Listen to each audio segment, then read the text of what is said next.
सावधान। प्रणाम। जय जय। सरस्वती नमस्तुभ्यं वरदे कामरूपिणी विद्यारंभं करिष्यामि सिद्धिर्भवतु मे सदा। द्वादशांग जिन्वानी माता की जय। परम मांगली ग्रंथ कोमट सार जी जीव कांड जी की जय। नेमी चंद्र आचार्य की जय। विकास जी छाबड़ा जी को सारे ग्रुप की तरफ से वंदना वंदना वंदना। हम लोग सभी धाराएं पढ़ रहे हैं। अलौकिक गणित पढ़ने के बाद में उससे ना डिस्टर्ब होता है आवाज से। आवाज बंद कर दी। 14 धाराएं पढ़ रहे हैं। 14 धाराएं में हमने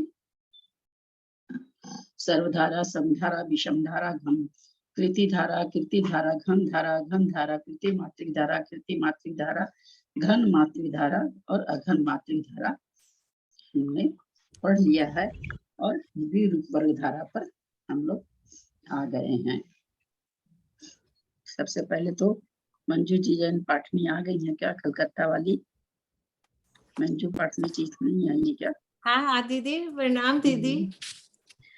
दीदी मंगलाचरण वो नहीं किया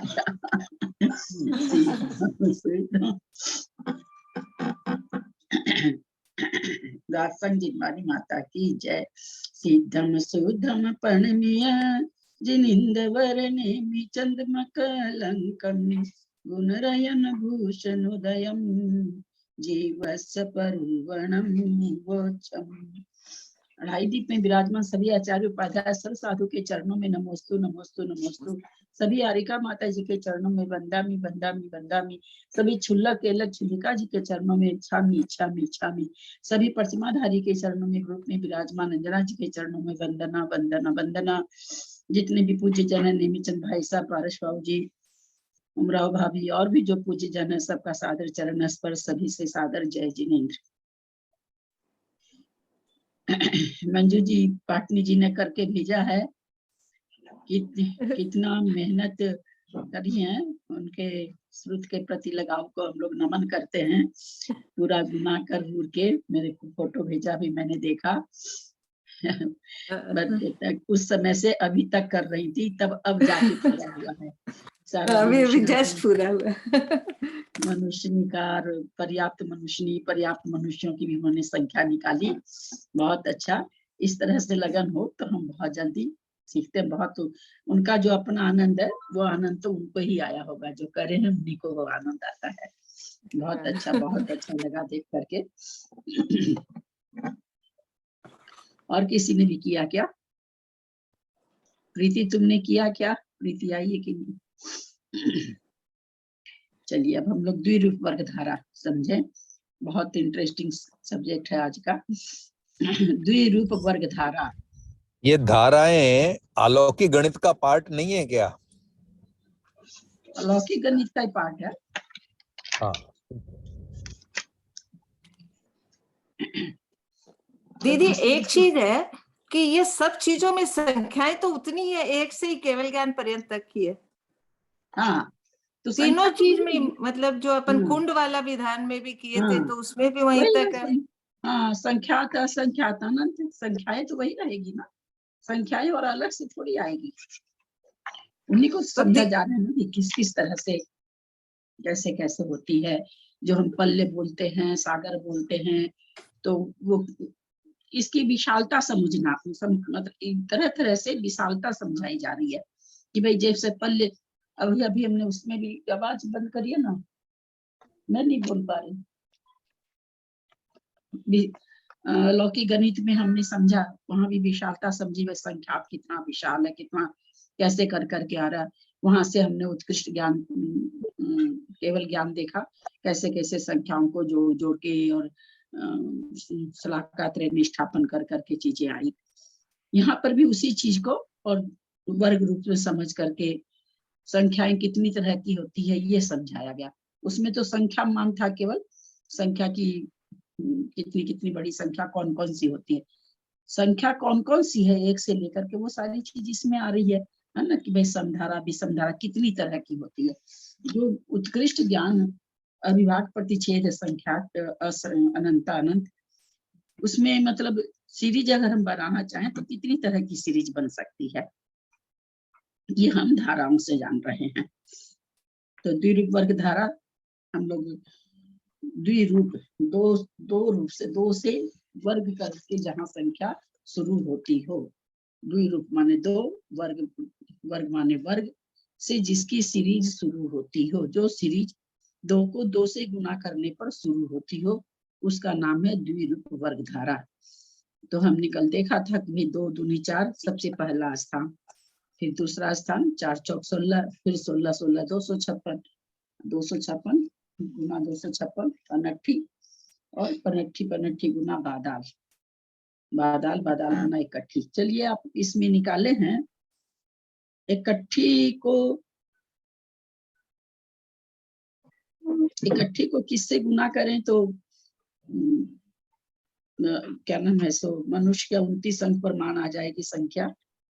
63,536 से 6 बार गुणा किया मैंने तो बराबर हमने आया। क्या पूछा, कितनी जल्दी उत्तर देते हैं, कितना भारी प्रश्न का उत्तर कितना जल्दी दे जाते हैं। पनट्ठी हम थोड़ी पूछ रहे हैं, हम क्या पूछे, इकट्ठी को हम किससे मल्टीप्लाई करें। तो आपने पनट्ठी का 6 बार, वो तो दोपहर में आया था कि पनट्ठी का 6 बार स्क्वायर करने से आ जाएगा। अभी हमने क्या पूछा कि भाई बादाल पनट्ठी क्या भाव भाषण आप लोग को हो रही है, तो मैंने क्या कहा, इकट्ठी को हम किससे गुना करें।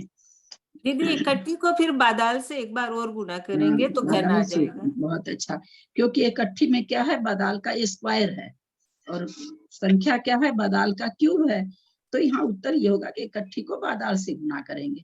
एक पनट्ठी हमने नहीं पूछा था। बहुत सुंदर, खूब बढ़िया से समझ में आ गया।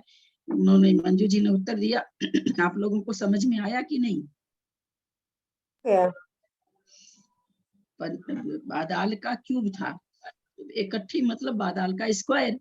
अब उसमें और बादाल से गुना कर देंगे तो बादाल का क्यूब हो गया। मंजू जी ने 3 बार गुना किया, करना ही नहीं चाहना मंजू जी, इकट्ठी में बादाल से कर देते तो एक बार गुना करने से बच जाते। ठीक है ना? ये देखी नहीं थी मैंने, पहले देख लेते थे। अभी नहीं, अभी ये बादाल का गुणा करके क्या संख्या आई इकट्ठी के बाद? वो आप दोपहर की क्लास शायद नहीं अटेंड करते हैं क्या? दोपहर में पर्याप्त मनुष्यों की संख्या इतनी बताई गई थी, बादाल का क्यूब जीवकांड जी में। दोपहर की क्लास नहीं करते हैं अभी। हाँ, तो वही दोपहर की क्लास में आया था कि पर्याप्त मनुष्यों की संख्या 29 अंक पर मान है और वो था बादाल का क्यूब था। तो वही यहाँ पर पूछ रहे हैं लोग को। हाँ। उसको थोड़ा संक्षेप में बता दीजिए, क्या था रेफरेंस दोपहर का? मनुष्यों की संख्या 29 अंक पर मान है, ऐसा आगम में आता है। तो 29 अंक पर मान को वहां पर बताया गया था कि भाई मतलब 29 अंक पर मान से क्या मतलब बादाल का क्यूब कर लीजिए। वहां पर फॉर्मूला पूरा आया है, गाथा आई है पूरा, वो पूरा ही प्रकरण है।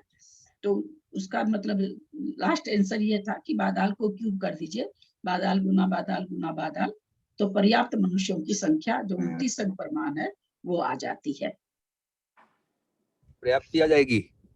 हाँ, पर्याप्त संख्या, पर्याप्त।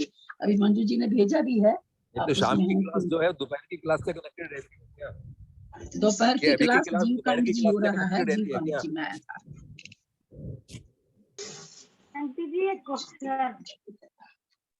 मैं ये पूछ रहा हूँ कि अभी की क्लास जो है दोपहर की क्लास से के कंटिन्यूएशन में होता है क्या? नहीं, दोपहर में जीवकांड जी है। हाँ, तो फिर जो उसका कुछ रेफरेंस अगर इसमें है तो उसको थोड़ा सा बता दीजिए ना। नहीं, वही रेफरेंस तो वही ना, उन्होंने पर्याप्त मनुष्यों की संख्या आई थी कि कितनी है, तो वहां पर बताए थे गाथा में कि बादाल का क्यूब करने से 29 अंक पर मान जो आता है वो मनुष्यों की, पर्याप्त मनुष्यों की इतनी संख्या है। तो वही अभी मंजू जी ने निकाल के भेजा है, तो उसी बाबत अभी चर्चा हो रही थी। तो भाई बादाल क्यूब है तो इकट्ठी को बादाल से गुना कर देंगे तब भी बादाल का क्यूब ही होगा। तो वही चीज अभी पूछा जा रहा था, वही, और कुछ मतलब नहीं थी उसके। वहां पर कैसे आता है ये सारा चीज दोपहर की क्लास में आया था। तो उसका कुछ नाम है क्या, उस संख्या क्या? हाँ, संख्या का नाम नहीं, 29 अंक पर मान करते हैं उसको खाली। ऐसे इकट्ठी पनट्ठी ये सब नाम नहीं है, क्योंकि इकट्ठी के बाद किसी संख्या का नाम नहीं आता है, और इकट्ठी से बड़ी संख्या 29 अंक प्रमाण है, इकट्ठी तो 20 अंक प्रमाण है। अच्छा, बादाल 10 अंक प्रमाण है, पनट्ठी 5 अंक प्रमाण है, और इकट्ठी के बाद जो संख्या आ रही है इकट्ठी में बादाल को गुना करने से वो 29 अंक प्रमाण है। इकट्ठी को इकट्ठी से गुना करेंगे तो 40 अंक प्रमाण संख्या हो जाएगी। 29 मैंने 29 हाँ अभी मतलब बादाल का क्यूब करने से 29 अंक हो जाता है ना। हाँ, बादाल क्या, बादाल का क्यूब करने से ना, हाँ हाँ हाँ 29 अंक प्रमाण। मैंने 29 मैंने 29 बादल का क्यूब है वो 29 अंक प्रमाण हुआ क्या मनुष्य का? हाँ ललिता जी, बोला 2 गुना 2 करने से, 2 पर पावर 2 करने से, अथवा कहते हैं कि बादल का जो क्यूब है वो 29 अंक प्रमाण संख्या हो गई क्या? हाँ मैं दोपहर की क्लास में नहीं थी आज, गेस्ट आए थे। 29 ठीक है, भाभी इकट्ठी को भी अगर 12 से गुना करें 29 तो संख्या 29 का से- जितना भी प्रमाण आएगा, हाँ 29 संख्या का प्रमाण जो है वो पर्याप्तिक मनुष्यों की संख्या है पूरे ब्रह्मांड में। हाँ, जितने भी मनुष्य हैं, पर्याप्त मनुष्य जितने भी हैं, चाहे वो भोग भूमि में है, चाहे उपभोग भूमि में है, कर्म भूमि में है, जहाँ भी जितने भी हैं 2.5 दीप में, उन सारे पर्याप्त मनुष्यों की संख्या अधिक से अधिक 29 अंक प्रमाण पाई जाती है। इससे कम पाई जा सकती है, इससे अधिक नहीं पाई जा सकती है। कोई कुटस्थ ऐसा नहीं कि 29 अंक प्रमाण हमेशा पाई जाए, पर अधिक से अधिक अगर मनुष्य पाए जाएंगे कभी तो 29 अंक प्रमाण पाए जाएंगे। कुछ कम बेसी भी चलता रहेगा, लेकिन हमेशा ही 29 अंक, ऐसा नहीं होता कि बिल्कुल 29 अंक प्रमाण हमेशा रहे। जो भी संख्या बताई जाती है आगम में उत्कृष्ट संख्या बताई जाती है, जघन्य नहीं बताई जाती, उत्कृष्ट ही बताई जाती है। अगर भाभी इकट्ठी को बादल से गुना करेंगे तो भी पर्याप्त मनुष्य की संख्या आ जाएगी, और बादल को क्यूब करेंगे तो भी आ जाएगी, है ना। दोनों सेम ही है ना। एक मिनट क्या बोले आप? इकट्ठी को अगर बादल से गुना करा हाँ तो भी पर्याप्त मनुष्य की संख्या आ जाएगी। आवाज क्लियर नहीं आ रही है। हाँ, तो वो बादाल का क्यूब हो गया ना। इकट्ठी मतलब बादाल स्क्वायर, इकट्ठी मतलब बादाल स्क्वायर, और उसको फिर बादाल से गुना कर दिए तो बादाल का क्यूब हो गया। तो एक ही बात हुई ना, इकट्ठी को बादाल से गुना करिए या बादाल को 3 बार लिख के गुना करिए।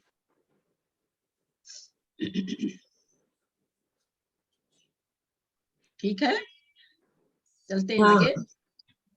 तो कहते हैं कि द्विरूप वर्ग धारणा का सबसे पहला स्थान, क्योंकि 2 पर 2 के वर्ग करने से पहला स्थान आया 4, संख्या आई 4, स्थान हुआ पहला।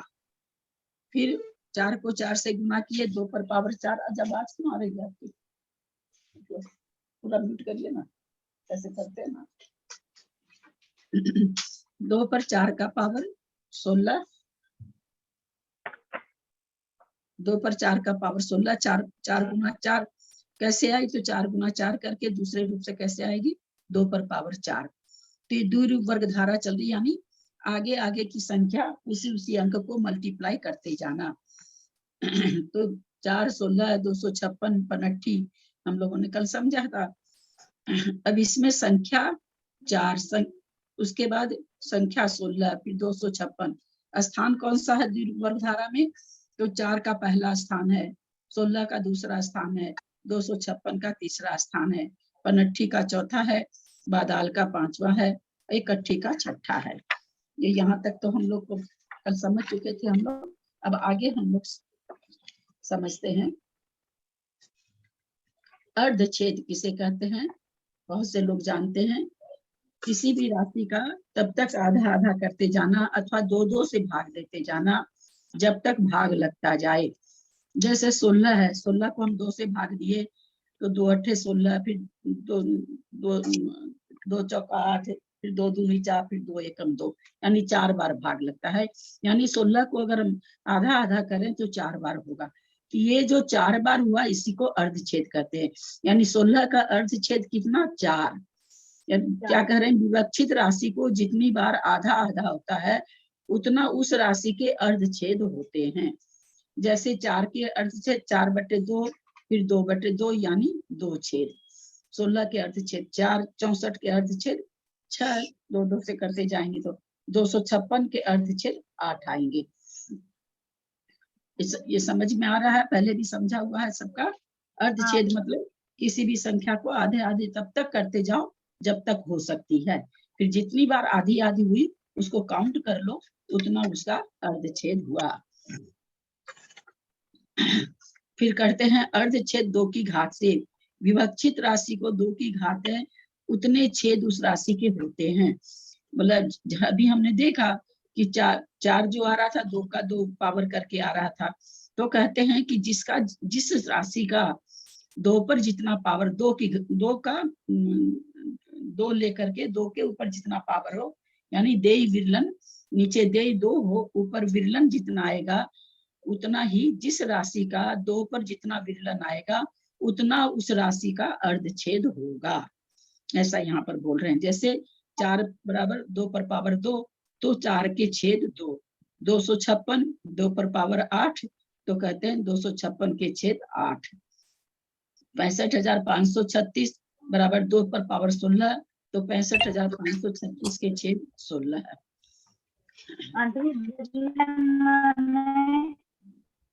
हाँ दीदी 65,536 पे तो इन्होंने 2 पे 32 लिखा है। 32 लिखा हुआ है। 2 पे 16 ही लिखा। 16 लिखा है। छेद 16 होंगे, छेद तो 16 ही होंगे। 2 पे 32 बादाल का है।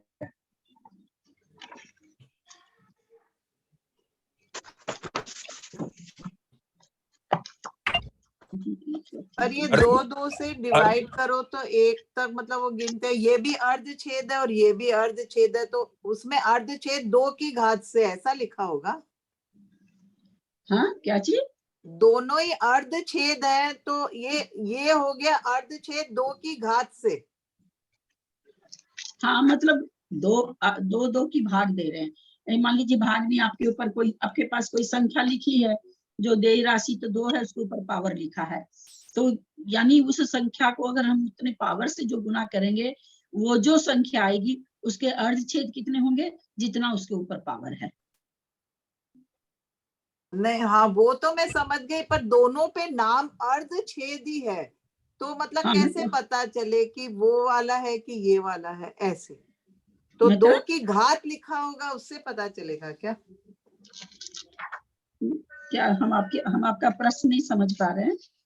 मतलब दोनों के जो छेद निकालने हैं, दोनों अर्धछेद ही कहला रहे हैं, दोनों का नाम तो एक ही है, पर इधर अर्धछेद 2 की घात से लिखा है।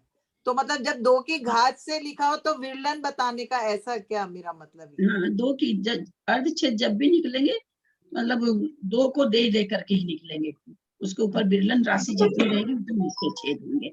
और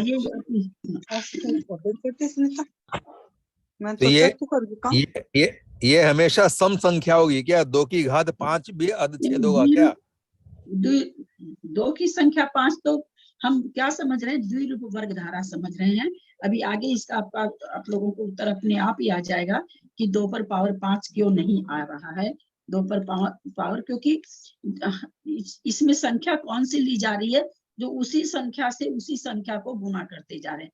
2 को 2 से गुना किए, फिर 4 को 4 से गुना किए, तो इसमें द्विरूप वर्ग धारा में ये संख्या ली जाएगी। जबकि 2 पर पावर 5 भी हो सकता है, 2 पर पावर 7 भी हो सकता है, वो एक अलग चीज हो गया, वो पावर निकालना अलग चीज हो गया, पर वो द्विरूप वर्ग धारा में नहीं आएगा।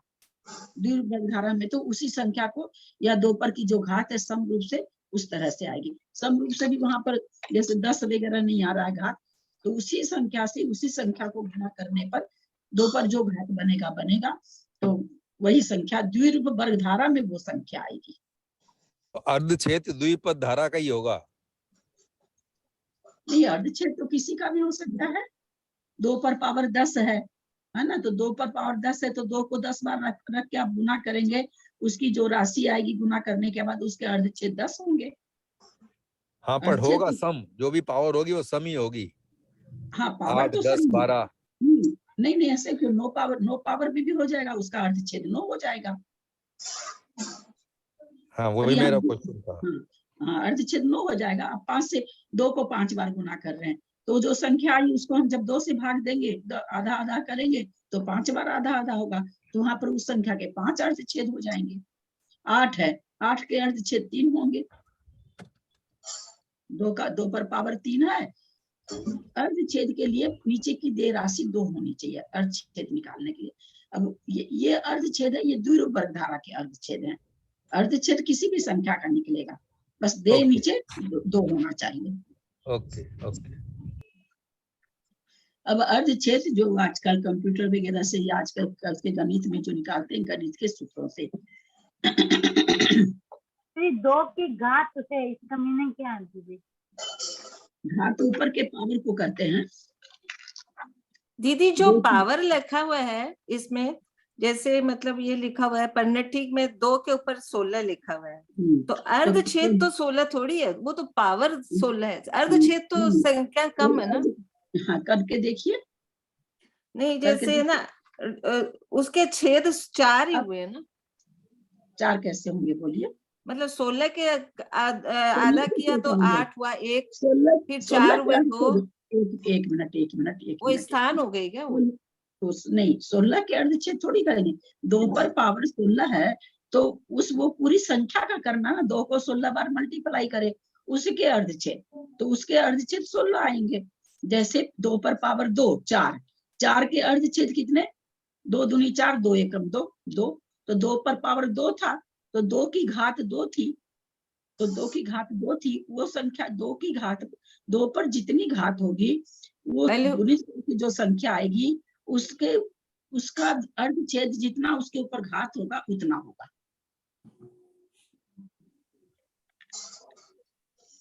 पकड़ में आई? हाँ दीदी, समझ। अच्छा दीदी, जो संख्या इसके बीच में नहीं आती है द्विरूप वर्ग धारा में, तो कोई चीज बताना होता है कि वो संख्या इतनी है, तो फिर उसको द्विरूप वर्ग धारा से नहीं बता सकेंगे अपन। द्विरूप उसके लिए है समधारा है, घन धारा है, गम धारा है, बहुत सारी धारा है। क्योंकि अभी जैसे ये मनुष्य की पर्याप्त संख्या तो द्विरूप वर्ग धारा में आएगी नहीं आएगी, वो तो घन धारा में आएगी। तो फिर तो यदि घन बताना होगा द्विरूप वर्ग धारा में बताओ तो नहीं बता पाएंगे उसको। तो इसके लिए जब हम द्विरूप वर्ग धारा में नहीं आएगी, आगे क्या चैप्टर आने वाला है? द्विरूप घन धारा, वो उसमें आ जाएगी। उसमें जो नहीं आएगी वो द्विरूप घनाघन धारा में आ जाएगी। पर अलौकिक गणित में तो सब चीजें आती है ना, उसमें तो सारी चीजें ही आती है। अलौकिक गणित एक दूसरे, वो वहां पर संख्या मान था, संख्या को बताया जा रहा था कि संख्या कैसे कैसे होती है। संख्यात केवल वहां पर ये बताई गई कि इतना तक संख्यात होता है, इतना के बाद असंख्यात होता है, फिर अनंत होता है, और वो कैसे निकलता है वो बताया गया। अब उन्हीं संख्याओं को जो संख्यात असंख्यात अनंत से निकाले हैं, उन्हीं संख्याओं को यहाँ बताया जा रहा है कि अगर हम उसको सीरीज में बांटे तो कितनी तरह की सीरीज में हो जाएगा, उसमें कितनी तरह की सीरीज बन जाएगी। तो सर्वधारा बन जाएगी, समधारा बन जाएगी, विषम धारा बन जाएगी, कृति धारा बन जाएगी, कृति धारा बन जाएगी, घन धारा बन जाएगी, घन धारा बन जाएगी, कृति मात्रिक धारा, कृति मात्रिक धारा, घन मात्रिक धारा, घन मात्रिक धारा। और क्या बन जाएगा? तो बोले द्विरूप वर्ग धारा बन जाएगी। फिर घन कहाँ गया? घन तो आया ही नहीं, तो कहते हैं द्विरूप घन धारा बन जाएगा। फिर द्विरूप घना घन धारा बन जाएगा, और घना घन धारा बनने में फिर उत्कृष्ट संख्या, उत्कृष्ट अनंत आ ही जाएगा। तो जो घन वाली संख्या है वो घन में आ जाएगी। हाँ, अभी हमारे क्या चल रहा? अभी वर्ग चल रहा, अभी घन नहीं चल रहा, तो इसमें घन वाली संख्या नहीं आएगी। दीदी इसमें जो बीच में है 16 गुना 16, उसका इधर अन्य रूप में दिए 2 the power 8।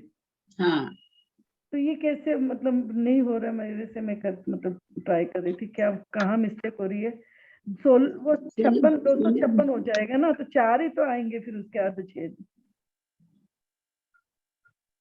16 पर 2 का पावर कितना होगा? 16 पर 16 पर 16 करने के लिए 2 पर कितना पावर देंगे? 4। 4। तो 2 पर पावर 4 गुना 2 पर पावर 4। और हम लोग समझ चुके हैं कि अगर एक ही चीज पर गुणांक रहे तो वो पावर आपस में जुड़ जाता है। तो 2 पर पावर 8 हो गया। अच्छा, और प्लस सॉल्व हो भी गया करेंगे ये। तो आ जाएगा। उसको सॉल्व करिए, 8 जगह 2 को लिखिए तो आप देखेंगे 256 आ रहा है।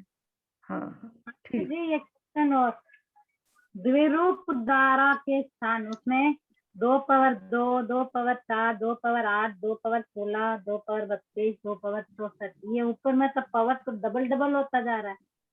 हाँ, पावर इसका डबल क्या डबल तो होगा ना, पावर डबल डबल होगा ना, द्विरूप से बढ़ती जा रही है, दुगने दुगने दुगने दुगने बढ़ती जा रही। 2 से हाँ 4 हुआ, 4 से 8 हुआ, है ना। अन्य रूप से दुगने दुगने रूप से पावर बढ़ता जा रहा है। आई कैसे आने में जब हम देखेंगे तो देखेंगे उसी संख्या को उसी संख्या से जब गुना कर रहे हैं तब आ रही है। पावर कैसे बढ़ रहा है? दुगना दुगना बढ़ रहा है। 2 का 4 हुआ, 4 का 8 हुआ, 8 का 16 हुआ, 16 का 32 हुआ, 32 का 64 हुआ। लेकिन ऊपर ये 2 पावर 2, 2 पावर 4 मैंने 2 पावर 4 मैंने 2 + 2 4 हो गया। फिर 2 पावर 8 4 दूनी 8 हो गया। मल्टीप्लाई करिए, 2 + 2 नहीं करिए, 2 दूनी 4 करिए। हाँ जी 2 दूनी 4, 2 पर पावर 2, फिर 2 पर पावर 4 है, उसको 2 + 2 मत करिए, 2 दूनी 4 करिए। 2 गुना 2, फिर 4 गुना 2, फिर 8 गुना 2, फिर 16 गुना 2, है ना, ऐसे करिए। अच्छा ठीक। क्योंकि नाम ही है ना इसका द्विरूप, इसका नाम ही वही है। तो मैंने चलिए ऊपर हम वाला मल्टीप्लाई करना है। तो हम लोग छेद निकालना सबको समझ में आ गया। 28 के कितने छेद होंगे? 28 की संख्या के कितने छेद होंगे? 28 की संख्या के छेद नहीं बैठेंगे। 14, 7 नहीं बैठेंगे। 32 के कितने छेद होंगे? 32 के तो है ही, इसमें निकले हुए हैं, निकले हुए हैं 32 के तो 32 के तो किताब में निकले हुए हैं। संख्या लेनी पड़ेगी, बड़ी लेंगे तो देरी लग जाएगी ना। 2 दूनी 4 दूनी 8 दूनी 16 दूनी 32 दूनी 64। 128 के अर्धछेद कितने होंगे? निकाल के बताइए तो।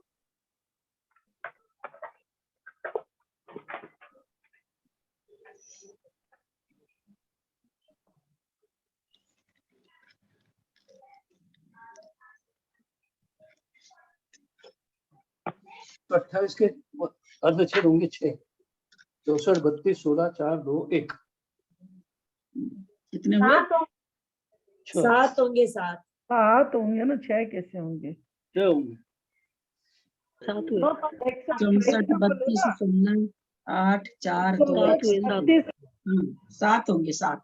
64, 32, 16, 8, 4, 2, 1। 7 होंगे। तो अर्धछेद निश्चित आप लोग को निकालना आ गया है। अब आगे चलते हैं। अब आगे कहते हैं अर्धछेद 6 होंगे ना दीदी। हाँ हाँ 6 हो रहे हैं ना दीदी, अर्धछेद 6 होंगे 6 ना हो रहे हैं। 6 हो रहे हैं, मेरे भी 6 हो रहे हैं। 6 होते हैं। हाँ 64, 32, 16, 8, 4 और 2। हाँ अरे ऐसे ही हो रहे हैं। एक कहाँ गया? तो 64, 32, 16, 4, 2 और 1। एक 6 बार भाग जा रहा है ना दीदी, एक मिनट 6 बार भाग जा रहा है ना, 7 बार भाग नहीं जा रहा है। क्या भाग नहीं जा रहा है? 64, 32, 16, 8, 4, 2, 1 ठीक तो है। 7 दो को 2 में 2 से भाग नहीं लगेगा क्या?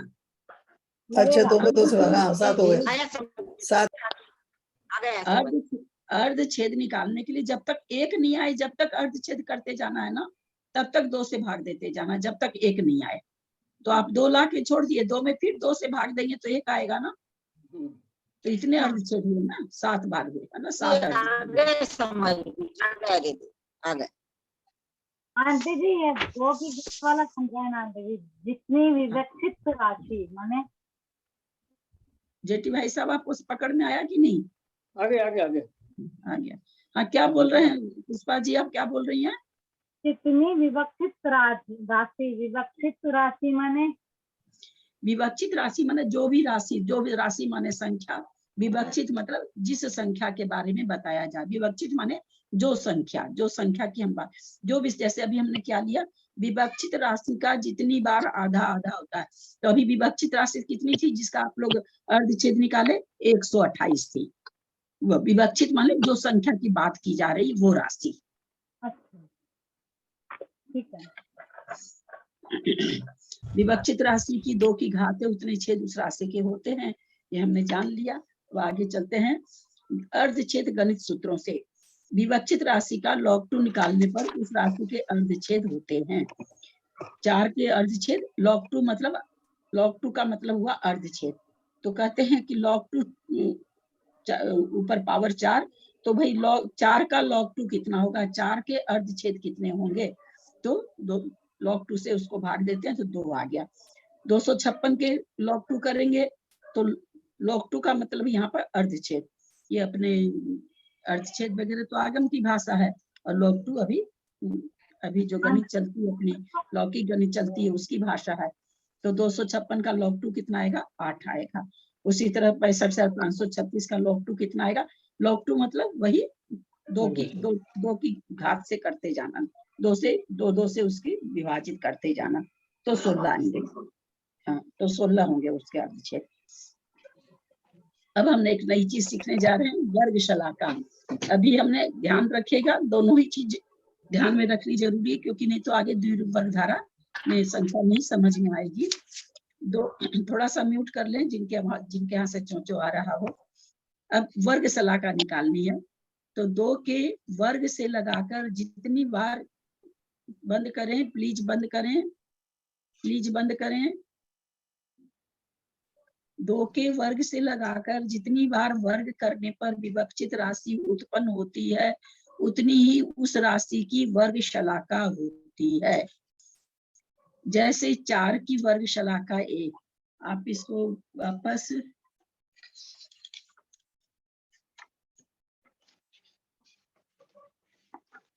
पेज नंबर इस पेज पलट करके 1-2 पेज पलटिए, और द्विरूप वर्गधारा की वर्ग शलाका छेद एवं स्थान, ये वाला पेज निकालिए। यहाँ देखिए संख्या, सबसे पहली संख्या द्विरूप वर्गधारा की कौन सी थी, 4 थी। अर्धछेद इसके कितने होंगे, 2 होंगे। वर्ग शलाका मतलब आपने कितनी बार वर्ग किया, आपने वर्ग कितनी बार किया। तो जब हम 4 निकाल रहे हैं तो वर्ग कितनी बार कर रहे हैं, 2 पर पावर 2, 1 बार वर्ग कर रहे हैं। तो जितनी बार वर्ग करके संख्या आती है वो शलाका माने काउंटिंग, हम लोग जान चुके हैं। तो वर्ग करने की काउंटिंग, शलाका माने काउंटिंग, क्या चीज की काउंटिंग, तो वर्ग करने की काउंटिंग। अब 4 आया तो 1 वर्ग शलाका हुई, 16 आया तो अर्धछेद 4 हो गए सब, लेकिन वर्ग शलाका चूंकि दोबारा ही गुना की है तो वर्ग शलाका 2 हो गई। फिर 256 के अर्धछेद हम देख रहे हैं 8 है, और स्थान उसका कौन सा, वर्ग शलाका कौन सी है, 3 है, क्योंकि तीसरी बार वर्ग किए हैं। फिर 59 में हम चौथी बार वर्ग किए हैं। तो जितनी बार वर्ग करते हैं उस वर्ग की संख्या को वर्ग शलाका मतलब वर्ग की गिनती, वर्ग करने की गिनती, कि वर्ग हमने कितनी बार किया। तो वर्ग शलाका अर्धछेद ज्यादा होते हैं, वर्ग शलाका स्थान, एक स्थान यहाँ पर देखिए, पहले स्थान में क्या नाम है, तो वर्ग शलाका अर्धछेद 2 थे, तो केवल दूने थे। उसके बाद दूसरे स्थान में भी दूने थे। फिर तीसरा स्थान वर्ग शलाका का तो तीसरा ही स्थान आया, और अर्धछेद कितने आ गए, 8 आ गए। 8 आ गए। चौथे गुण स्थान में 16 आ गए, वर्ग शलाका 4 और अर्धछेद 16 हो गए। फिर वर्ग शलाका 5वीं बार वर्ग किया हमने, उसका वर्ग शलाका 5, और लेकिन वहां पर अर्धछेद कितने आ गए, 32। तो हम देख रहे हैं ना, जैसे 2 में तो पहले बराबर रहा, तीसरे में तिगुना हुआ, चौथे में चौगुना हुआ, 5वें में 6 गुने से भी ज्यादा हो गया, और छठे में तो 10 गुने से भी ज्यादा हो गया अर्धछेद। फिर छठे स्थान में वर्ग शलाका 6 इकट्ठी के लिए, और अर्धछेद उसके 64। तो वर्ग शलाका का मतलब हम उस संख्या को कितनी बार वर्ग करके निकाल रहे हैं, वर्ग करने की काउंटिंग। और अर्धछेद उस संख्या को 2-2 से भाग देने पर जितनी बार विभाजित हो उसको कहते हैं अर्धछेद। आया समझ में कि नहीं?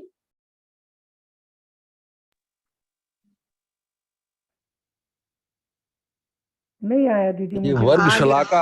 वर्गशलाका निकालने का मतलब औचित्य, उसको उपयोग किया है, उसका क्यों जहां पर जितना समझाया जाए, अगर उतने में दिमाग लगाएंगे तो चीजें ज्यादा नेचुरली काम आना है आगे, तभी बताया जा रहा है।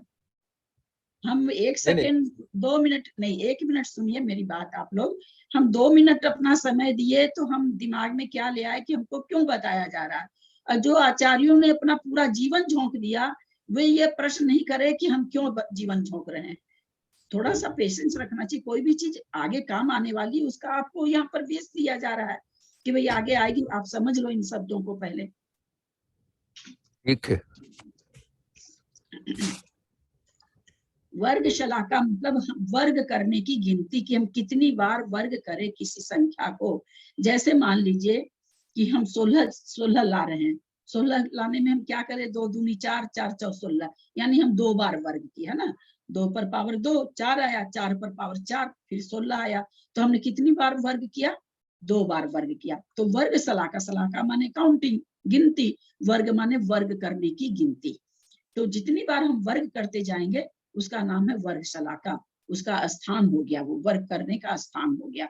और अर्धछेद हम जान ही गए हैं कि उसका आधा आधा करते जाओ, वो अर्धछेद है। यानी अर्धछेद और वर्ग शलाका में हम अगर संबंध देखना चाहें तो हम आधा भी नहीं कह सकते हैं उसको, क्योंकि अर्धछेद से शलाका आगे जाके बहुत छोटी होती जाती है। हम इसको आधा भी नहीं कह सकते। वो वर्ग करने की काउंटिंग स्थान है, माने वो संख्या कितने अथवा आप इसको ऐसे समझिए कि जो संख्या निकाल रहे हैं वो संख्या का स्थान कौन सा है।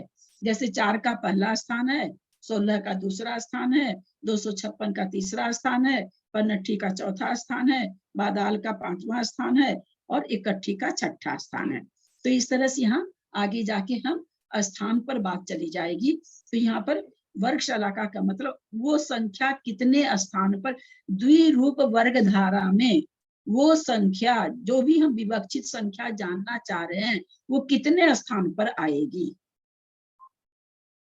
हाँ, जैसे हम कहें भाई हम 2 रूप वर्ग धारा में पन्नठी कहाँ पर आती है, तो क्या कहेंगे भाई पन्नठी चौथे स्थान पर आती है।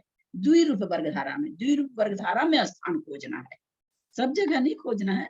द्विरूप वर्ग धारा का जो स्थान, हम ऐसे अगर हम कहें कि भाई सर्वधारा में 10 का स्थान कहाँ आता है, तो आप कहेंगे 10वें नंबर पर आता है। यही कहेंगे ना, 1 2 3 4 5 6 7 8 9 10, तो 10वें में आता है। सर्वधारा में 10 का स्थान 10वें पर आता है। लेकिन हम जब कहेंगे कि भाई द्विरूप वर्ग धारा में पन्नठी का स्थान कहाँ पर आता है, तो पन्नठी का स्थान चौथा स्थान है।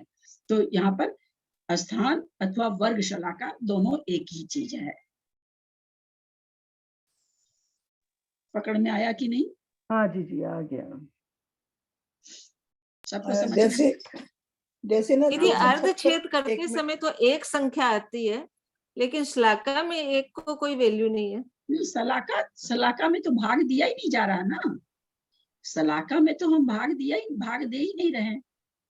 आपके पास 10 बच्चे बैठे हैं और 10 बच्चों में से आपको क्या नाम है, 5-5 बच्चों को 2 स्थान पर करे, फिर 2 स्थान में 5 बच्चे बैठ गए, है ना। हम यहाँ पर वर्ग शलाका आपको 5-5 में बच्चों को विभक्त करना, बहुत सारे बच्चे आपके पास बैठे हैं, आपको 5-5 में विभक्त करना है।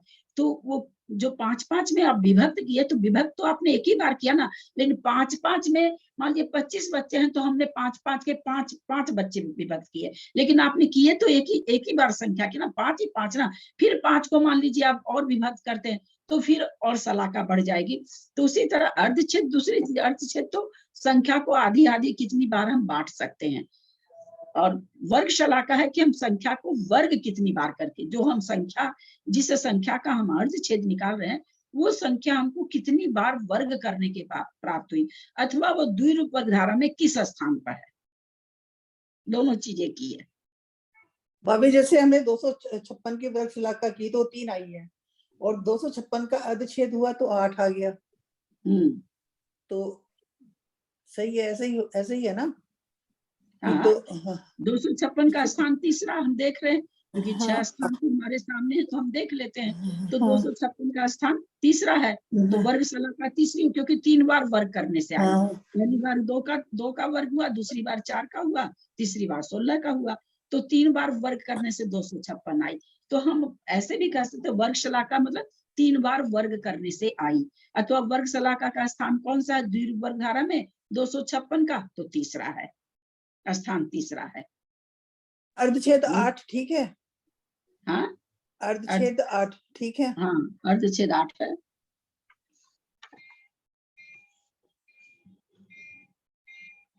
किसी को कोई शंका? चलिए आगे। सब शांत हो जाते हैं तो ऐसे लगता है समझ में नहीं आया किसी को।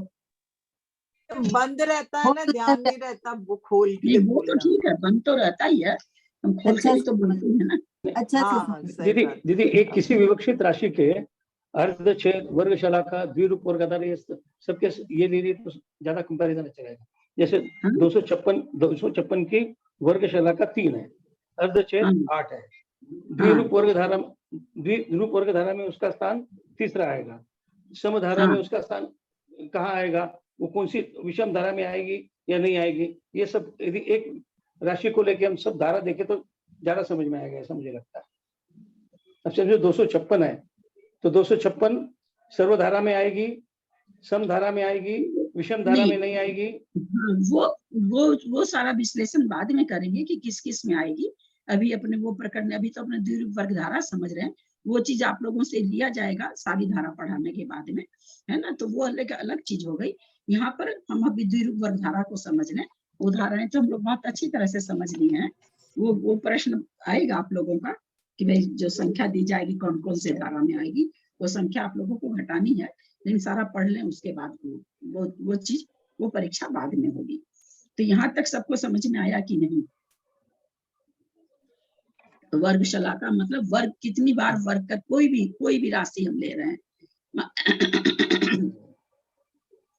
जो भी हम राशि ले रहे हैं, वो जैसे 2 पर पावर 10 ले, तो 2 पर पावर 10 ले, तो इसका मतलब जो संख्या आएगी वो हम कितनी बार वर्ग करने से आएगी? वो 10 बार वर्ग करना। नहीं, 10 बार करने से तो 10 बार करने से तो जो संख्या आई उस संख्या में फिर 2 से भाग देंगे, तो 10 जो पावर है वो उसका अर्धछेद होगा। लेकिन 2 पर पावर 10 है, वो द्विरूप वर्ग धारा में आता नहीं है, इसलिए वर्ग शलाका इसकी हम बता नहीं सकते हैं। क्योंकि वर्ग शलाका लेके 2 दूनी 4, 4 चौक 16, 4 का 4 से गुना करना, 16 का 16 से, इस तरह से बढ़ते क्रम में गुना करना रहता है ना। लेकिन 2 पर पावर 10 लेने से वो गुणनफल, वो चूंकि वो संख्या द्विरूप वर्ग धारा में नहीं आती है, इसलिए उसकी वर्ग शलाका नहीं आएगी, नहीं बैठेगी। लेकिन वर्ग शलाका निकालेंगे कैसे? कोई संख्या है जैसे 65,536 कि भाई उसका वर्ग शलाका निकालो, तो इसको क्या फिर उसको अंडर रूट करते चले जाएंगे?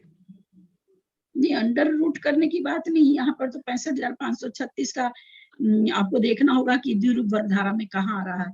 और द्विरूप वर्ग धारा 4 से शुरू होती है, तो 2 दूनी 4, फिर 4 चौक 16, फिर 16 16 256, 256 256 65,536। तो हम देख रहे हैं चौथे स्थान पर आ रही है। हमको ऊपर से द्विरूप वर्ग धारा से उसको लेके आना पड़ेगा नीचे तक, जहां पर वो संख्या आ रही वहां तक। तो जितनी बार उसको वर्ग करेंगे, वो वर्ग करने की काउंटिंग वर्ग शलाका होगी। मतलब वो 4 से स्टार्ट करेंगे हमेशा? स्थान 4 से होगा, संख्या शुरू हो जाएगी 2 पर पावर 2 से। 4 अच्छा। एक स्थान हो गया, 2 पर पावर 2 करे तो एक बार वर्ग हो गया, तो एक शलाका हो गई। अच्छा, मतलब 4 से स्टार्ट करके करते जाएंगे, तो फिर लास्ट जिस नंबर पे आएगा तो उतना जितना हम लोग का जिस स्थान पे पहुंचेंगे फिर वो स्थान हो जाएगा। हाँ, जितनी बार वर्ग करेंगे उतनी बार की संख्या को वर्ग शलाका कहा जाएगा। दीदी जैसे अगर कोई- 256 की संख्या है, तो 256 से भी तो अपन शलाका निकाल सकते हैं। 256 का रूट किया तो 16 आया, 16 का रूट वो किया तो 4 आया, 4 का किया तो 2 आया। उल्टा भी तो कर सकते हैं। हाँ, उल्टा कर सकते हैं ना। उल्टा करेंगे तभी, नहीं तो 2 से करने से तो बहुत लंबे। नहीं रूटी करना पड़ेगा। नहीं, रूट करने में, रूट करना आसान नहीं होता है। ये छोटी संख्या है, आपके सामने लिखी है, इसलिए आप कह दिए रूट करना है। आप इसको बंद कर दीजिए किताब को और इकट्ठी का रूट निकाल के दिखाइए। हाँ आपको वो कितनी मुश्किल मिलेगी? है, वो तो मुश्किल मुश्किल है। है। इसलिए वर्ग पहले करना शुरू बहुत से आसान अपन है। को करते नहीं, पर जाएंगे तो इकट्ठी का देखेंगे कि वो संख्या आ गई है। वर्ग करना आसान है, वर्ग करना पहले आसान 4 है। का करेंगे, हाँ, 16 अच्छा, हाँ, तब फिर वो दो स्थान हाँ, निकलेंगे। जो 4 पहला स्थान हो गया, 2 दूनी 4 सबसे पहला स्थान हो गया, फिर 4 से 4 को गुना किए दूसरा स्थान हो गया, 16 को 16 से गुना किए तीसरा 4 स्थान हो हमेशा गया। पहला स्थान रहेगा। हाँ, 4 हमेशा पहला स्थान तो रहेगा। जब भी द्विरूप वर्ग गिनेंगे होगा। तो 4 से ही गिनेंगे। हाँ, 4 के बाद में 4 हाँ, चौक 16 दूसरा, 16 हम्म, 16 से 16 तीसरा, फिर ऐसे हाँ, करके। 4 पहला, चूंकि 4 संख्या आ कैसे रही है, 2 को 2 से गुना करने से आ रही है, इसलिए वो पहला स्थान हो गया। नहीं, स्थान पहला है लेकिन वर्गशलाका तो एक हो गई ना उसकी। तो वही तो जो स्थान है वही तो वर्ग स्थान और है। वर्गशला का एक ही चीज है ना। स्थान और वर्गशला का एक ही चीज है। हाँ, तो हमारा क्वेश्चन ये है कि कोई बड़ी संख्या दे दी, उसका पूछा कि उसकी वर्गशलाका कितनी होगी, तो कैसे निकालेंगे? मतलब उसके 2 से करते जाएंगे तो उसकी वर्गशलाका आ भी सकती है, नहीं भी आ सकती है। नहीं आ सकती तो वो द्विरूप घनधारा में नहीं आएगा। सभी संख्या नहीं आ रही ना सभी चीज में। जैसे अभी तक हमने पढ़ी जितनी संख्या, तो सभी संख्या घन में नहीं आ रही थी, सभी अघन में नहीं आ रही थी। केवल एक सर्वधारा को छोड़ दीजिए तो बाकी जितनी हमने अभी धाराएं पढ़ी, सारी संख्या तो उसमें नहीं आ रही थी। तो द्विरूप वर्गधारा हम पढ़ रहे हैं, उसमें द्विरूप वर्गधारा रूप से जो संख्या आएगी वही संख्या आएगी केवल। इसमें जैसे घन रूप वाली जो 2 का घन करके 8 आ रही है, 4 का घन करके 64 आ रही है, वो सब कहाँ आ रही है? वो सब नहीं आ रही, क्योंकि वो द्विरूप वर्गधारा में नहीं आती है, वो घन में चली जाएगी। तो यहाँ तो वही संख्या ली जाएगी जो 2 रूप से घन करते हुए वर्ग करते हुए आएगी। ठीक है। जबकि 8 और 64 भी समरूप है, सब कुछ है, लेकिन द्विरूप वर्गधारा में उसका कहीं स्थान नहीं है, ना 8 का है, ना 64 का है, न 128 का है ना? ठीक है, आगे चले। हाँ, अब ये इसमें अब हम लोग चल रहे हैं द्विरूप वर्गधारा के सर्व स्थान, कि कितने स्थान होते हैं द्विरूप वर्गधारा के। कहाँ तक चले जाएंगे स्थान निकालने के लिए? जहां तक संख्या वहां तक जाएंगे। सबसे शुरू का स्थान 4 है, फिर 16 है, फिर 256 है, फिर 59 है, बादाल है, इकट्ठी। इसके बाद क्या कह रहे हैं? संख्यात स्थान जाने पर। संख्यात स्थान जाने पर का मतलब क्या हुआ? इकट्ठी को इकट्ठी से गुना करो, फिर जो संख्या है उसको उससे गुना करो, फिर जो संख्या है उसको उससे गुना करो, फिर जो संख्या है उसको उससे गुना करो, फिर जो संख्या है उसको उससे गुना करो। कितनी बार? तो वर्गशलाका कितनी बता रहे हैं? स्थान, इसीलिए स्थान भी बताएगा। संख्यात स्थान जाने पर, यानी संख्यात वार करना है। क्या करना है? वर्ग का वर्ग, वर्ग का वर्ग, वर्ग का वर्ग। चूंकि द्विरूप वर्गधारा है तो जो संख्या आएगी उसी संख्या से गुना करना, जो संख्या आएगी उसी संख्या से उसको गुना करना है, जो संख्या आएगी उसी संख्या से। करते करते जब बहुत चले जाएंगे तो इकट्ठी के बाद जघन्य परित असंख्यात की वर्गशलाका आएगी। जैसे हम कह दें कि भाई हम 4 को संख्यात स्थान जाने पर इकट्ठी आएगी, है ना? क्योंकि 2 को भी संख्यात ही कहते हैं, तो भाई कहे कि 4 के बाद कितने स्थान जाने पर इकट्ठी आएगी? तो भाई संख्यात स्थान जाने पर आएगी। तो जो संख्यात स्थान जाने पर आई, तो वो जो संख्यात स्थान है उतना ही तो वर्गशलाका हुई ना, जितना स्थान। इसलिए स्थान वर्गशलाका को आप लोग को एक साथ समझाया गया कि इकट्ठी 4 से इकट्ठी आ रही, 3 5वें स्थान पर आ रही है, तो संख्यात स्थान पर आ रही है। तो जो 5वें स्थान पर 4 से जो आ रही है इकट्ठी, सॉरी 6ठे स्थान पर आ रही है, तो 6ठा स्थान इसका 6ठा हुआ। तो वैसा कहते हैं कि कितना स्थान जाएंगे, यानी कितनी बार वर्ग करेंगे। क्योंकि वर्गशलाका किसको कहा गया? वर्ग के करने की वर्ग जितनी बार कर रहे हैं उसकी काउंटिंग को वर्गशलाका कहते हैं। तो इकट्ठी के बाद हम कितनी बार वर्ग करेंगे, तो उतनी बार वर्ग करने के बाद में जो संख्या आएगी वो वर्गशलाका आएगी। वर्गशलाका की काउंटिंग आएगी, संख्या के बारे में नहीं बताया जा रहा है।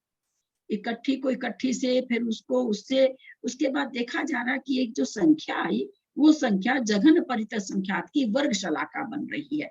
जैसे मान लीजिए कि इकट्ठी की वर्ग शलाका 6 है, तो आप कुछ करते करते गुना करते करते आप 6 पर पहुंचे, तो आप कहेंगे अरे ये तो उसकी वर्ग शलाका है, इकट्ठी की वर्ग शलाका है। तो उसी तरह से इकट्ठी को गुना करते करते वर्ग करते करते, है ना, जो जो संख्या आ रही उसी संख्या को उसी संख्या से वर्ग करते करते कितनी बार वर्ग करना है, तो बोला संख्यातवार वर्ग किए। संख्यातवार वर्ग करने के बाद तो जघन्य परित संख्यात की वर्ग शलाका आएगी। अभी अर्धछेद नहीं है, क्योंकि हमने देखा पीछे वर्ग शलाका सबसे छोटा था, वर्ग शलाका से बड़ी अर्धछेद है, अर्धछेद से बड़ी संख्या है। ये भावासन आप लोग को हुआ होगा पीछे की पेज में, सबसे छोटी संख्या वर्ग शलाका की थी, उससे ज्यादा अर्धछेद की संख्या थी, बड़ी संख्या, ज्यादा का मतलब बड़ी संख्या, उससे बड़ी संख्या संख्या की थी। तो अभी यहाँ पर संख्यात स्थान जाएंगे, जब गुना करते करते वर्ग करते, गुना नहीं कहेंगे इसको, वर्ग करते करते जाएंगे, जघन्य परित संख्यात की वर्ग शलाका आएगी। यानी जघन्य परित संख्यात को कितनी बार हम गुना कर रहे हैं उसकी संख्या भी आएगी। तो ये जो जघन्य परित संख्यात है सबको याद होगा, कितनी मुश्किल से आया था, कहाँ आया था जघन्य परित संख्यात, कब आया था? जब अभी हम लोग आलोक के गणित पढ़ रहे थे ना, तभी भी आया था। अरे भैया ये थोड़ी पूछना चाह रहे हैं कहाँ आया था। उत्कृष्ट संख्यात से 1 प्लस, उत्कृष्ट संख्यात से 1 प्लस। चारों कुंड भरने के बाद चारों कुंड भर गए थे ना, तब जब द्वीप, अंतिम द्वीप की जो जितनी काउंटिंग थी, हाँ ये सरस्वती- उत्तर होता है, ये सब उत्तर थोड़ी होता है। उत्कृष्ट से एक कम, उत्कृष्ट से एक कम कहाँ से हो गया? कौन बोले ये बात, उत्कृष्ट से एक कम?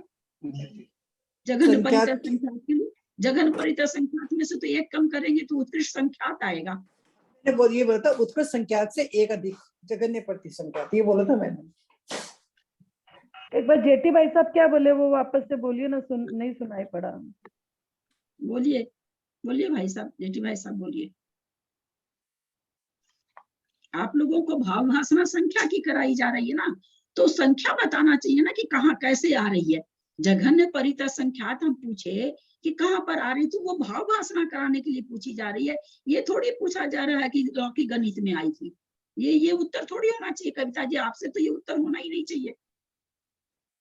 अभी भी आप तो करे ही होंगे सारिका जी की जरूर, ये उत्तर थोड़ी इसका बनता है कि ये भाव भाषणा कराने के लिए कि जघन्य परित संख्यात कहाँ पर आया था, उसकी अभी वर्ग शलाका आई है। तो ये जो वर्ग शलाका आई है संख्यात स्थान जाने पर, ये वर्ग शलाका संख्यात है कि असंख्यात है?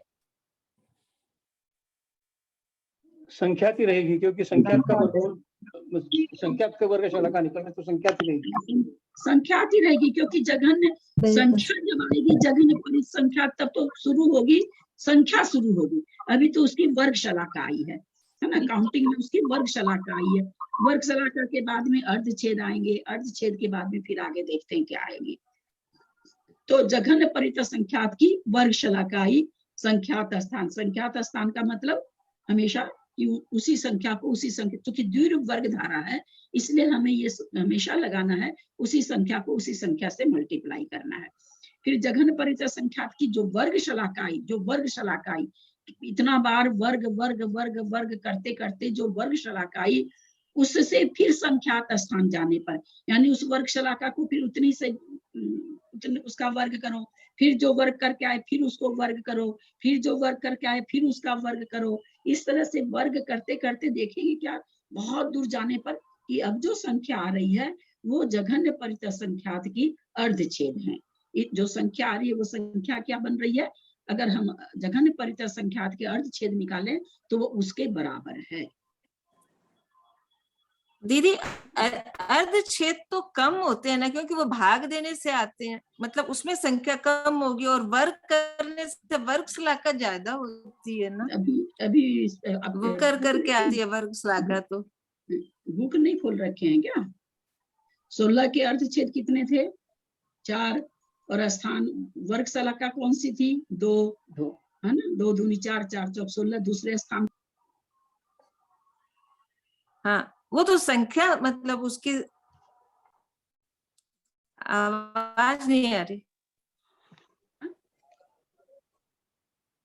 अभी मैंने ये चीज इसलिए आवाज आ रही है क्या?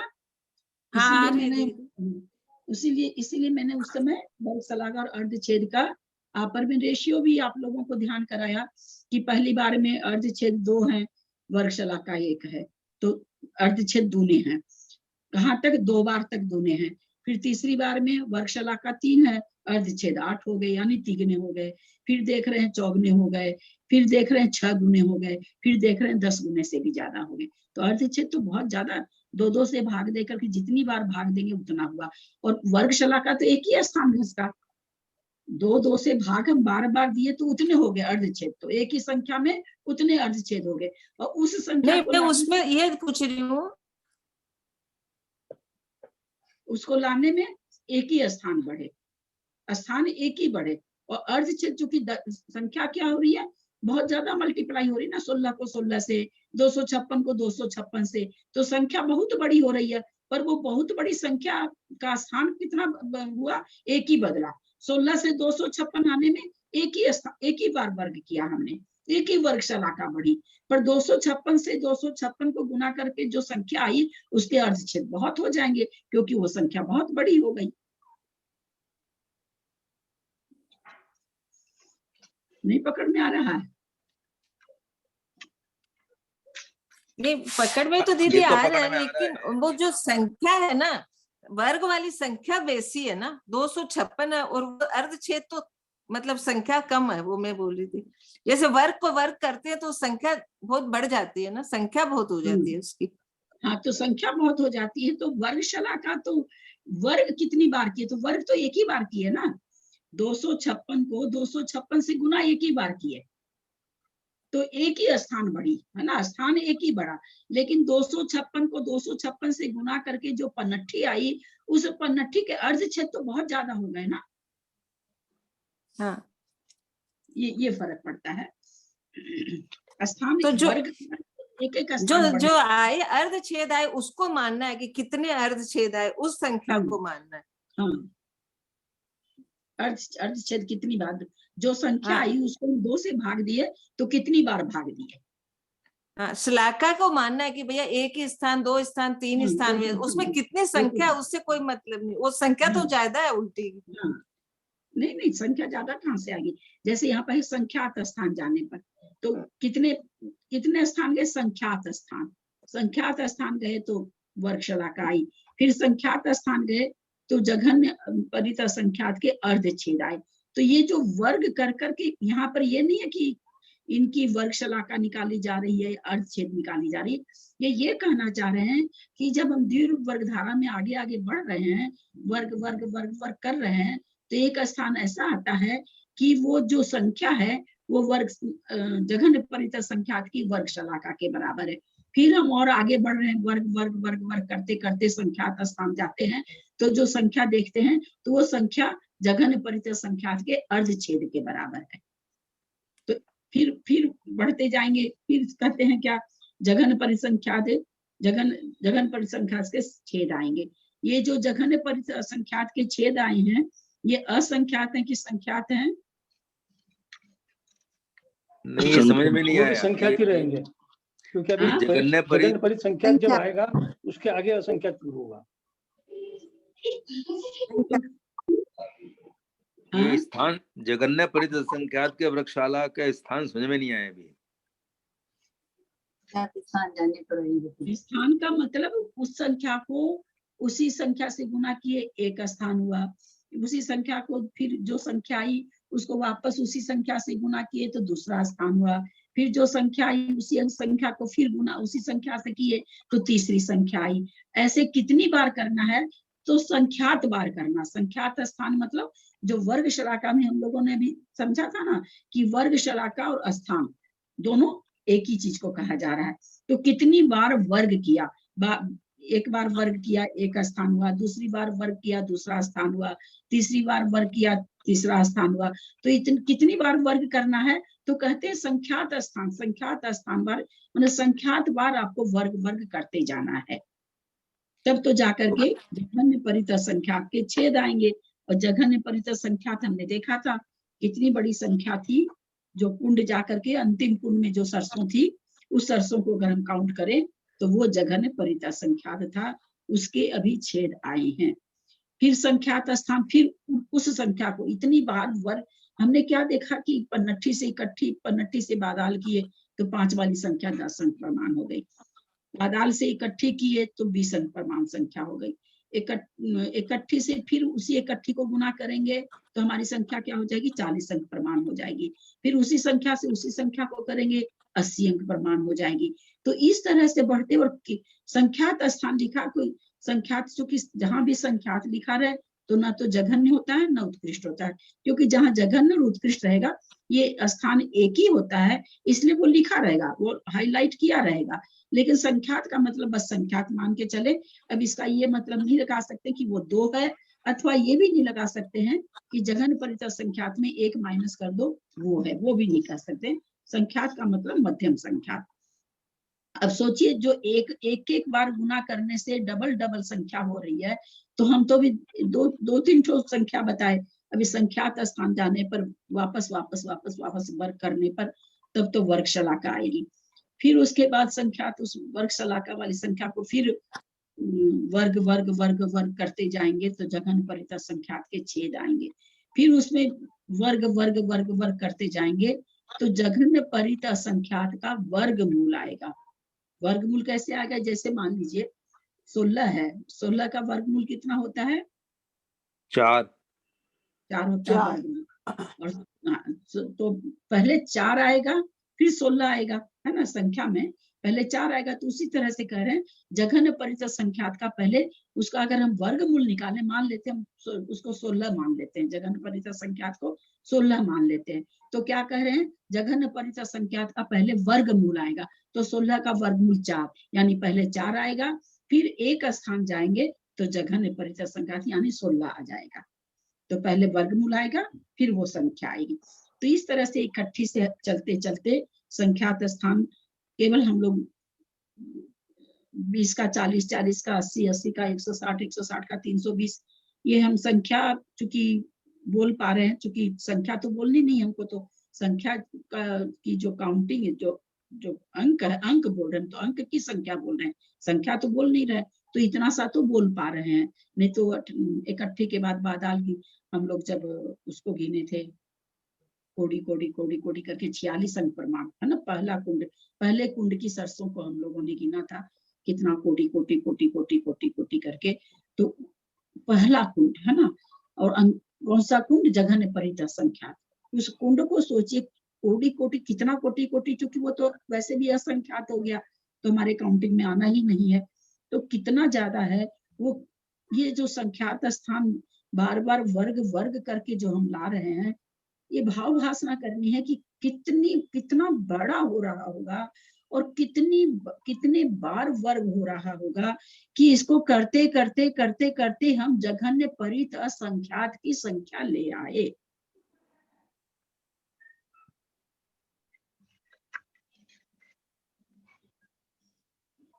अब यहाँ पर एक प्रश्न है, जघन्य परिता संख्यात, ये उत्कृष्ट संख्यात क्यों नहीं लाए?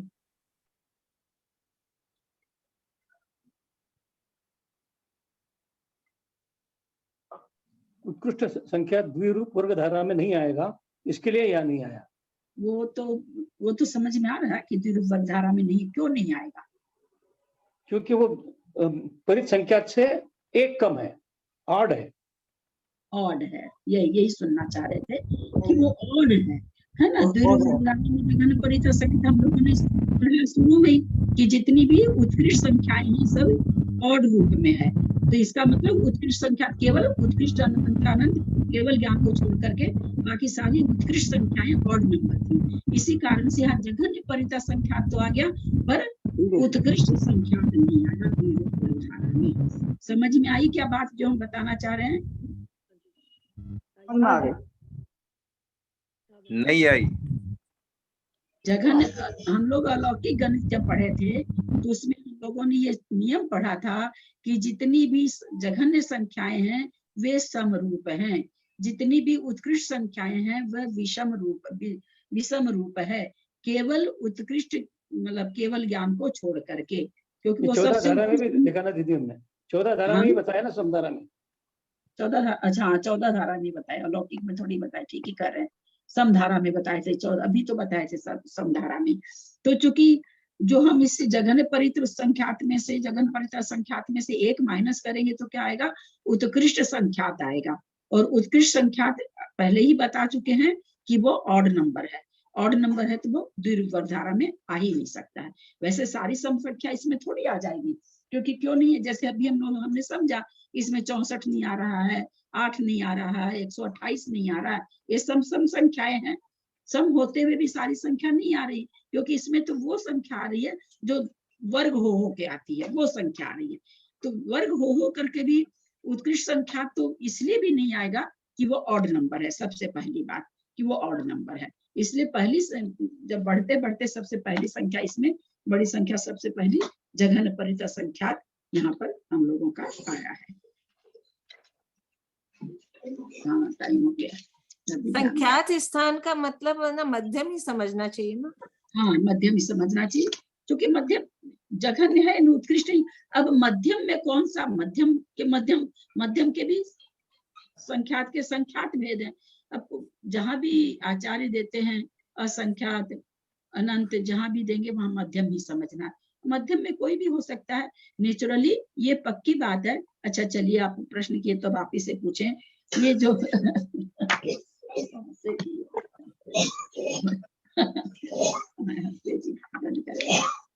ये जो राशि आई अभी, बहुत अच्छा, इनके प्रश्न पूछने से बहुत अच्छी चीजें आ गई।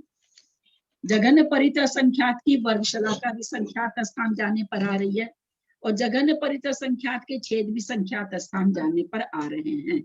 इसमें संख्यात स्थान कौन सा बड़ा होगा, कौन सा छोटा होगा? वर्गशलाका का छोटा होगा और ना अर्धछेद का बड़ा होगा।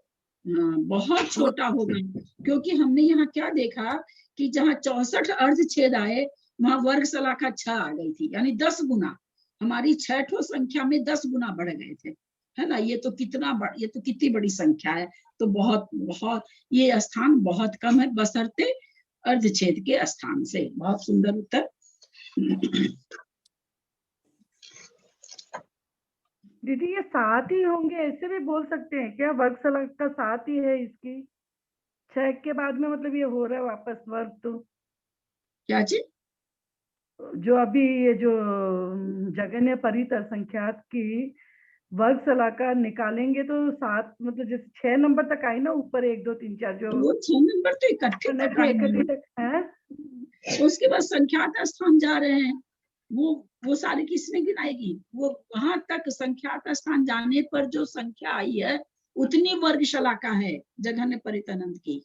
अच्छा, संख्यात वार गुना करते करते करते वर्ग करते, गुना नहीं वर्ग करते करते जो संख्या आएगी, वो संख्या देखी गई कि उतनी बार अगर हम संख्याओं को गुना कर लें तो जघन्य परित संख्यात आ जाए। तो कहते हैं ये जघन्य परित संख्यात कितनी बार गुना करने से आएगा, उसको वो स्थान आएगा सबसे पहले।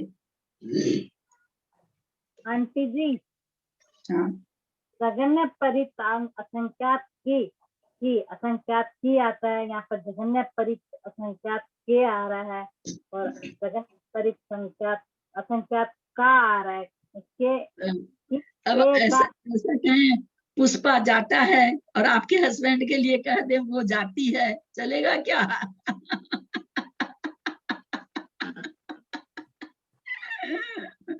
वर्गशलाका आकार रूप से जिस शब्द के पीछे आकार रहता है ना वो स्त्रीलिंग हो जाता है। शलाका है ना, शलाका है स्त्रीलिंग शब्द है, इसलिए वहां पर की आया है। छेद पुल्लिंग है और बहुवचन है, इसलिए के आया है। वर्गमूल एक ही बार हो रहा है, इसलिए वर्गमूल भी पुल्लिंग शब्द है, इसलिए का आया है। ठीक है। उस वजह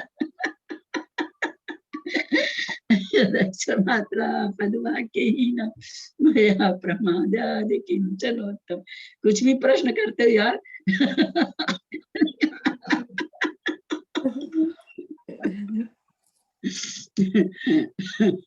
यदक्ष मात्रा प्रतिभाकीहीनं मया प्रमादादि किंचनोक्तम् तन्मे च मित्वा विदधातु देवी सरस्वती केवल बोधलब्धि बोधि समाधि परिणाम शुद्धि स्वात्मोपलब्धि शिव सौख्य सिद्धि चिंतामणिं चिंतित वस्तु दाने त्वं वंदमानस्य ममास्तु देवी। जब वाणी के ज्ञान ते सुझे लोकालोक सो वाणी मस्तक छड़ो सदा देत हुंधो। हे जिन वाणी भारती तो ही जपू दिन रहे जो तेरा शरणा गहे सो पावे सुख चैन। देव भजू अरहंत को गुरु से हो निर्ग्रंथ दया धर्म पालू सदा यही मोक्ष का पंथ। रात संग जिनवानी माता की जय। नमोकार नमोकार।